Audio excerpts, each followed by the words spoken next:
વિધાનસભા મત વિસ્તારના ધારાસભ્ય યોગેશ પટેલને ડિજિટલ એરેસ્ટ કરવાનો પ્રયાસ નિષ્ફળ, સાયબર ઠગને પોતાની શૈલીમાં ભણાવ્યો પાઠ। વડોદરાના માંજલપુર વિધાનસભા મત વિસ્તારના વરિષ્ઠ ધારાસભ્ય યોગેશ પટેલને સાયબર ગુનેગારો દ્વારા ડિજિટલ એરેસ્ટ એટલે કે આભાસી અટકાયતના નામે ડરાવીને છેતરવાનો નિષ્ફળ પ્રયાસ કરવામાં આવ્યો હતો। રવિવારે સવારે મુંબઈ પોલીસના નકલી ઓળખ ચિહ્ન સાથે અજાણ્યા નંબર પરથી ધારાસભ્યને દૂરભાષ આવ્યો હતો, જેમાં સાયબર કઠિયાએ તેમની વિરુદ્ધ નોટિસ નીકળી હોવાની ધમકી આપી હતી। જો કે વર્ષનો જાહેર જીવનનો અનુભવ ધરાવતા ધારાસભ્યએ આ છેતરપિંડીને પ્રથમ દ્રષ્ટિએ જ પારખી લીધી હતી અને સાયબર ઠગને જડબાતોડ જવાબ આપ્યો હતો।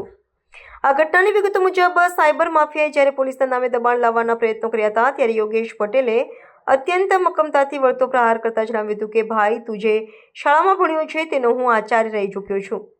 આ સાંભળતા જ બોઠા પડેલા સાયબર ગુનેગારે તાત્કાલિક જોડાણ કાપી નાખ્યું હતું।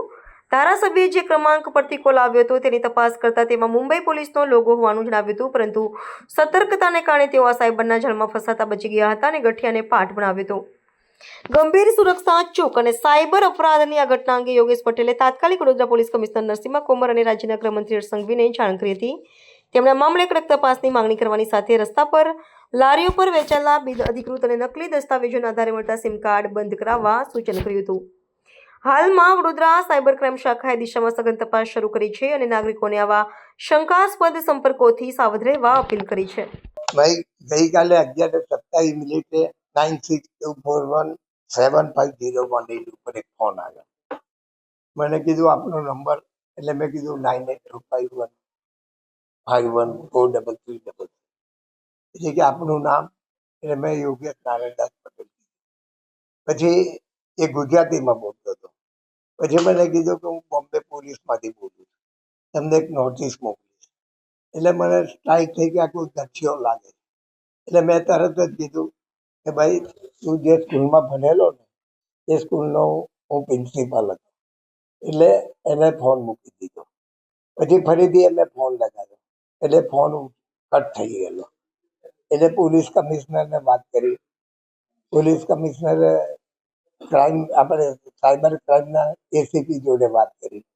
એમને મારી વાત સાંભળી। એમને બધો ગુનો દાખલ કર્યો છે। એમણે કીધું છે કે ભાઈ એને શોધીશું, પરંતુ લોકોએ આમાં ડરવું ના જોઈએ। આવા ફોન આવતા રહે છે લોકો પર, લોકો ઓટીપી આપી દે છે, એમના બેંકમાંથી પૈસા જતા।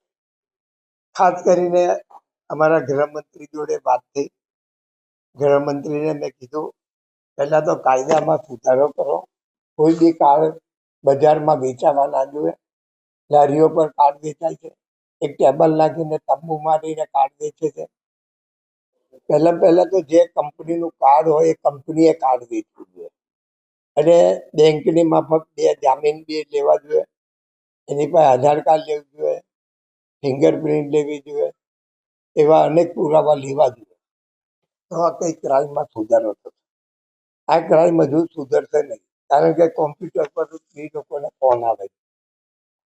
પરંતુ જ્યારે લોકો જાણે છે કે ભાઈ મેં કોઈ ગુનો કર્યો નથી, પછી આ લોકો તમને અંદર વાતોમાં ગોલ ગોલ ફેરવીને સંડોવે છે કે તમારે ફલાવાનો ગુનો કર્યો છે, તમારા છોકરાએ આમાં પકડાયો છે, તેમાં પકડાયો છે, કંઈ પૈસા પડાવે। તો લોકો જાગૃત થાય। મને તો લાગે છે કે ફોન જેને જરૂરિયાત નથી સ્માર્ટફોનની, એ નાના ફોન વાપરો ને, ચાલુ ફોન વાપરો। 2000ના ફોન વાપરો તો શું તમારું નથી? તમારે તો લોકો જોડે વાત જ કરી। અમે તો બધા જોડે ફોન તો આવે એટલે વાત કરીએ છીએ, કારણ કે અમારો વિષય જુદો છે। પરંતુ જે માણસો લિમિટમાં ફોન કરતા હોય, એ અન્ય ફોન જોડે એ લોકોએ વાત કરવી જ ના।